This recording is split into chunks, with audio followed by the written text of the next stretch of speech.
This week was filled with an absolutely absurd amount of MCU news. Oh my god! And all of this news works together to paint a picture of Kevin Feige actually taking steps to fix all the problems fans had with Marvel's Phase 4, getting ready for an absolutely epic and super hyped up Phase 5. We're going to talk about the Disney Plus shows, how Marvel is changing their approach to these shows, and making some of the things that were going to be Disney Plus shows Marvel special presentations instead.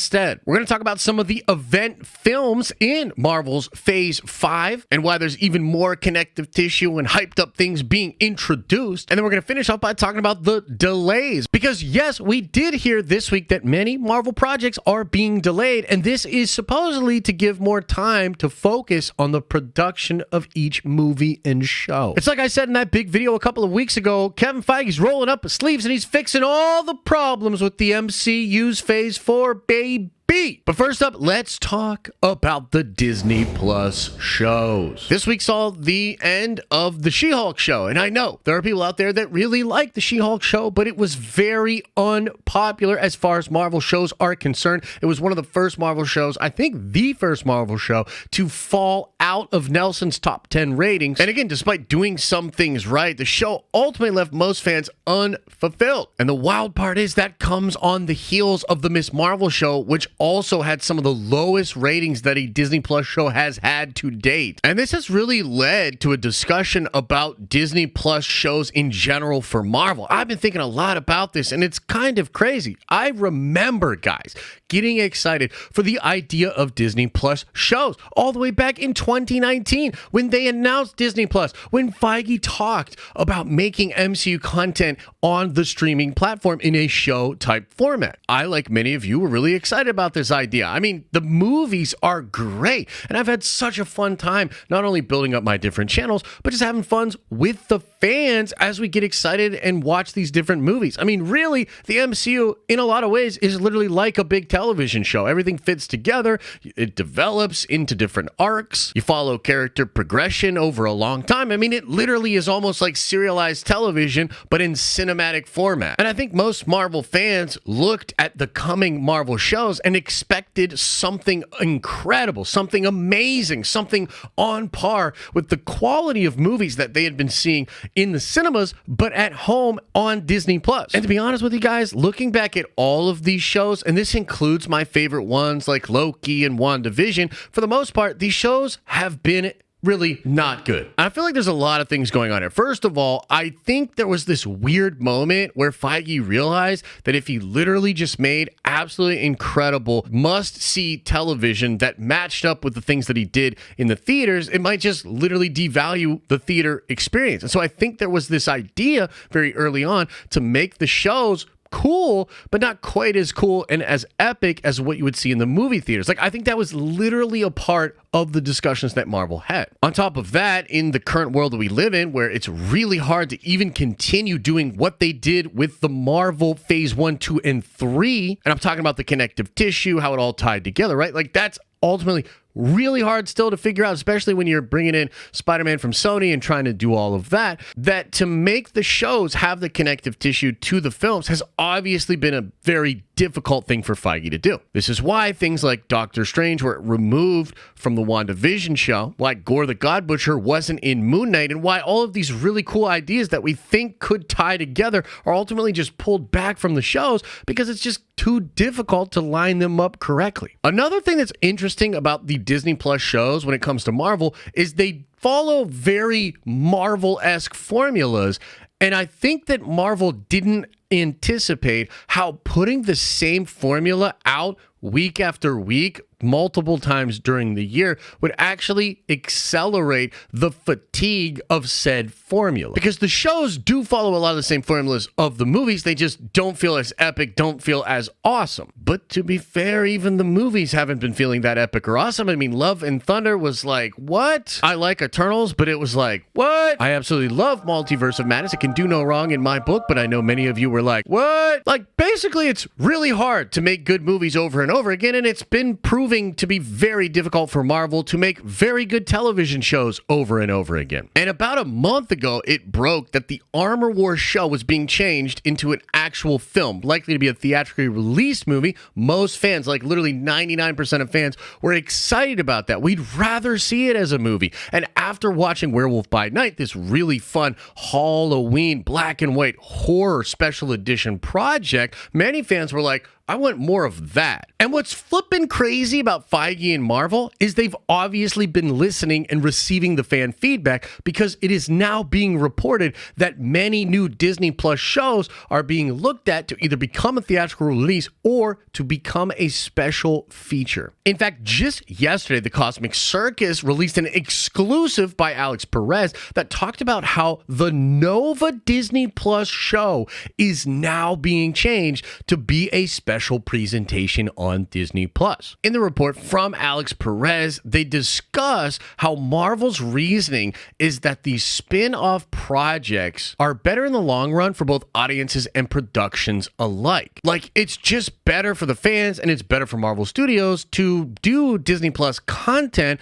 but have it be focused in this one episode special production, special presentation, one-shot type of a format. We think they're going to do a follow-up to Werewolf by Night, focusing on Man-Thing and Jack next year. But other projects like the Ikoye project, maybe even a 10-ring show, are now heavily being considered by Marvel Studios to be turned into special presentations rather than shows. And look, I'm not saying Marvel Studios can't create good television, and I think that there's something to be said for the fact that they just started doing this a couple of years ago, and I'm sure they can get much better at it. But with all of the projects that they have going on, I think it absolutely makes sense to condense those workloads down to make them mostly into just one-shot type formats, and I think that would line up better with the skill set that the studio has, having come from being a movie studio. I think you'll still see Disney Plus shows from Marvel Studios, but maybe far less of them, and perhaps those shows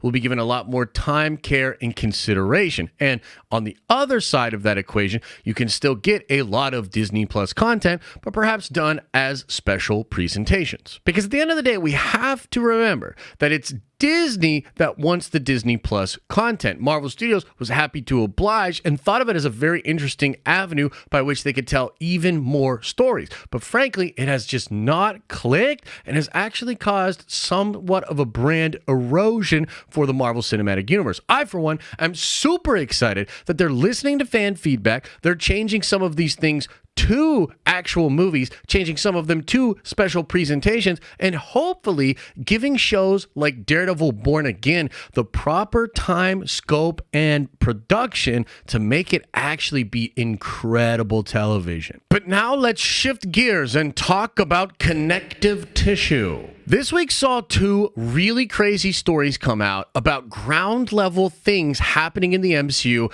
in a way that's going to pay off in a big event film. First up, let's talk about Spider-Man. I did a huge video about this earlier this week, but yes, it is looking like Spider-Man 4 is going to be a culmination event film in which Daredevil and Kingpin and a lot of stuff that they're going to be doing in like the Echo show, in Daredevil Born Again, perhaps in even other projects will all come to a head in the Spider-Man 4 movie. This likely has to do with Wilson Fisk running to be the mayor of New York City. And if he does become the mayor of New York, probably outlawing superheroes and having some big, crazy, bombastic thing go on where all these different superheroes have to team up to try to stop Wilson Fisk as the mayor. So first of all, that's a freaking fanboy's wet dream. It sounds absolutely incredible, but it also shows that the old connective tissue and building towards big event films is not done at Marvel Studios. A lot of Phase 4 has felt floaty. It hasn't felt like it's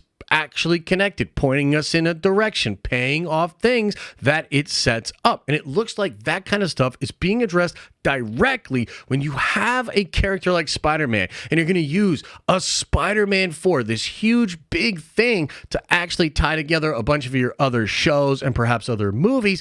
It's brilliant. It's chef's kiss, and I love that idea. And another thing that seems to be happening is building towards World War Hulk, and this is going to be happening via the Secret Invasion show, kind of She-Hulk, even though they kind of retconned all the stuff that was going to set it up. And then Armor Wars, Captain America New World Order, and Thunderbolts. And the craziest news that probably dropped this week is the concept or the idea that Harrison Ford is going to play General Thunderbolt Ross. He's going to be Red Hulk, and he's going to be in multiple movies. Like, we talked about this in the video a couple of weeks back because it was a rumor, but I didn't think it was actually going to happen. But this is seemingly actually on the table. Harrison Ford is actually going to be Red Hulk in the MCU, which in and of itself is like super dope, and you're injecting this crazy star power, and the Red Hulk being in all of these projects is absolutely incredible. All of that building towards World War Hulk is also fascinating, but I love the idea that these projects like Secret Invasion and Armor Wars and Thunderbolts and Captain America 4 are all seemingly tying together to this big ground level MCU earthbound story. That's the juice, man. That's the shit we loved from the Infinity Saga. That's what we want to see, is all of this stuff pay off and be actually building towards an outcome. And so when you look at these different reports throughout the week, it's pretty obvious they are fixing that problem as well. But now let's talk about the delays. And this was crazy! They delayed a bunch of movies this week, and there might even be more delays on the way from what I have heard. Marvel Studios seems to be very aware that they are running into problems because Feige is actually stretched too thin, and I think this all stemmed from what happened with the Blade movie. Now, the word is that the Blade movie lost its director because Mahershala Ali hated the script, and the ideas that the original director had to fix the script infuriated him. And so Mahershala Ali got super pissed. Apparently, he's still really angry about all of this, and basically said, get this director out of here, get me a whole new writer. And I don't think he threatened to walk, but I think it's obvious to Feige that this situation is indicative of major production problems that the studio is having. And I think he had to come to terms with the fact that this two-time Oscar-winning actor was waiting in the wings, not actually being given the attention and care that he needs, and not being given an absolutely banger total emphasis like Feige's really in it and focusing on the film, which is a little bit crazy. But I'm sure Feige's like, I'm worrying about Secret Wars, I'm worrying about all of this, but Mahershala Ali doesn't care, and a lot of the audience doesn't care. They expect an incredible Blade movie, and they expect it way earlier than 5 years after you first announced Mahershala Ali as Blade. And so I think this issue with the Blade movie, combined with the lackluster reception of She-Hulk, the lackluster reception of Ms. Marvel, the lackluster reception of Love and Thunder, has finally made Feige realize that he needs to pump the brakes, and he needs to be giving more of his personal time and energy on each and every Marvel project. And I've never seen something like this happen before, where all of these delays happen, including Secret Wars being delayed into the next year, putting an entire year gap between the next two Avengers movies. I've never seen something like that come out and so many fans be positive about it. Like, we did a stream about it. I talked to a ton of people on Twitter. People are hyped, dude. They're like,